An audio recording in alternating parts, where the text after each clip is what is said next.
Okay.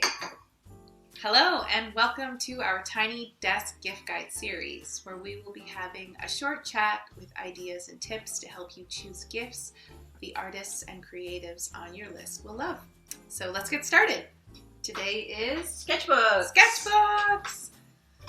We've got a lot of information for you, but we're going to try to narrow it down to the most important things and the things that we ask when you come in the store looking to purchase a sketchbook for someone else. And the same questions we ask for you. Yeah. So this will help you determine before you go shopping what you need to know about the sketchbook practice for the artist you're buying for. So there's 4 key questions that we always ask when someone is picking up a sketchbook, and that is the media that you're planning to use or your person is planning to use on it, the scale, the if you'd like a hardbound or a softbound, hardcover or softcover, and spiral or hardbound cover. Yeah. So let's run down those.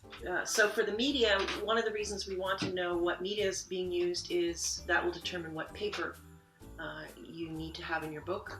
Whether you need a watercolor paper like this Handbook Journal Company, or this Etchr Sketchbook, which has 140-pound paper in it.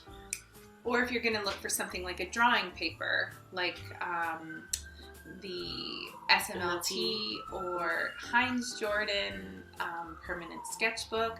A drawing paper would be a lighter weight but would still have some tooth to it, which is really great with pencil. Yeah.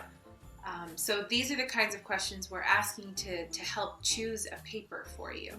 And then the next would be scale. Scale. And the reason we want to know whether they want to go big or small is, are they using it at home mostly? Are they using it on the go? Are they taking it on a trip?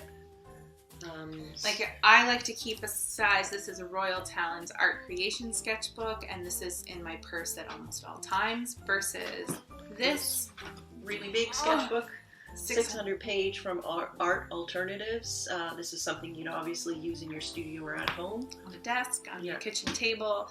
So, and we have every size in between. If you're going on a trip, if you're planning something a little bit bigger, maybe that can go in a satchel. So scale is important. And also consider, are you hoping to get something in a scale that is known, that we know that your artist is going to use, or are you trying to push them out of their comfort zone to get something a little bit different? Like this Strathmore watercolor pad here is a unique shape, and it's very long, so you could do great landscape or interesting portrait style, and it fits in a stocking really nice. And on the same lines of pushing people with formats, there are also sketchbooks that are accordion. Yeah. We've got 2 really nice ones. We've got one from Senellier and one from Etchr. Upside down. Etchr. Okay, so then the next up is soft cover or hard cover. Yeah. So this SMLT drawing book that we've shown previous is a soft cover. Can make a difference if they're carrying them. We also have them in the Mercurius. These ones are about $4. Have nice onion skin in between. Great, lots of different colors. Great project sketchbook or starter sketchbook. Or do they want something that's a hardbound? So that's nice. It's got 2 stiff pieces of cards. Sometimes they're just plain cards. Sometimes they're patent leather or poly, what do you call it, PU cover? Yeah. Yeah, so something a little bit harder that's going to protect the pages.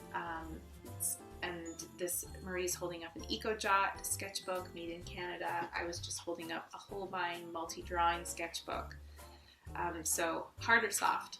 And then the most important question, I feel like you're either one or the other. Yeah. So do you want to have a hardbound edge, a stitched in hardbound, or do you want to have a spiral edge? Yeah. And everybody has their preference. The nice thing about spiral is that you can take the pages out a little bit easier. So if you're wanting to maybe pull the pages out and put them up into a frame or something like that, or pin them up on your wall because you're doing a series that you want to look at when you're painting. Yeah. Marie, what's your favorite sketchbook from what we pulled? From what we pulled? From what we pulled, meaning there is more. Yeah. Oh my goodness. Well, I really like these Mercurius ones.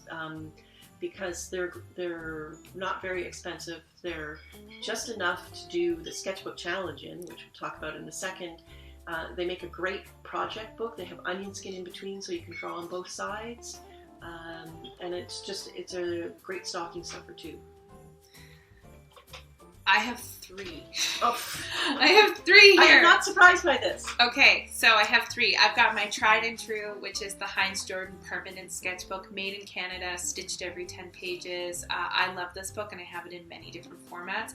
Technically, drawing weight, I do everything on it and just accept what it does to the paper. But then I said I keep this one in my purse. Yeah. So like this is such a nice, easy, accessible format, and I can use it anywhere on the go. And I really love these Etchr sketchbooks. These are watercolor paper, and the quality of the paper is really lovely. They really hold up to wet material, and the covers, you can't see this one's in a box, but they have these ones have a cotton canvas cover, which is really beautiful. Yeah, that you can actually paint on. Yeah. So those are some sketchbook ideas and some questions to ask to get you started, and to kind of as a leaping point. Yes. I don't know, get started on what kind of sketchbook you want. But we had some other ideas that are not things, but gifts that would support a sketchbook gift or could be the gift in themselves. Yeah. The first one is the sketchbook challenge, which I mentioned when I mentioned my favorite book, which also happens to be orange, which is my favorite color, but they come in other colors too. Its sketchbook challenge is a open call that we do every year in March. Registration starts in January, so you could always just tuck a little note in a gift that you would get to register them for the sketchbook challenge. Registration starts at $5, and it basically is a challenge where you challenge yourself every day to do something in your book. One creative thing a day for the month of March. Yeah, can be any media, can be anything, could be ideas, lists for things that you want to explore, drawings, little paintings. And this will be our 12th year doing it. This is an Articulations Filler Up Sketchbook Challenge, and we have all ages join us. So it's a really lovely community event, whether it be in person or through our virtual events online. And after the challenge in the month of March, we host an exhibition in the spring where we get to look at each other's work in person. So that's a really nice motivator to start a sketching practice. Yeah, there's a great community. We do virtual and when we can in-person meetups. There's a newsletter that goes out every week. There's a Facebook group. Lots of people connect through this challenge and continue sketching together. And we have tried and true members who have continued a creative practice after joining this challenge. So we started it as an accountability challenge for ourselves, for keeping up with our own creative practice, and now it has a life of its own. So that's one idea. And then the other one we had thought of, which is a little bit interesting, is consider purchasing a 1-hour critique from them.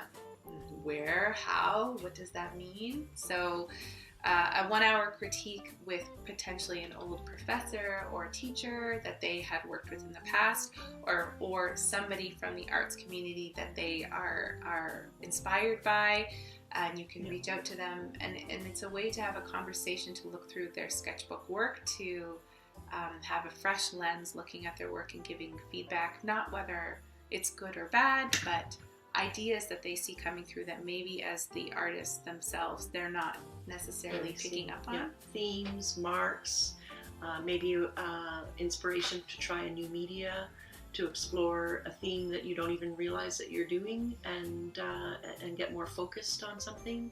I found them very, very inspiring and revealing, actually, when I've had critiques of my work.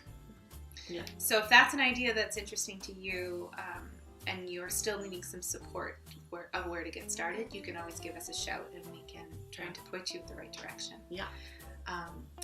That about wraps it up, but we missed one thing we wanted to talk about, and in terms of sketchbook choices, and that was tones of paper, right? Or different colors of paper. So we'll just quickly, we have this example of an SMLT tiny little baby sketch pad. This is black watercolor paper, so you could consider something with a black, or we have black, brown, gray, we've toned papers, and that might be an interesting departure from a regular white page that they're used to working on. So color of paper. Color of paper.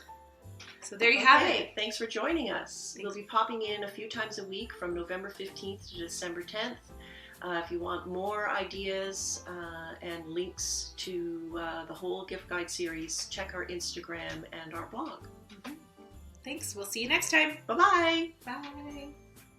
Bye. Bye.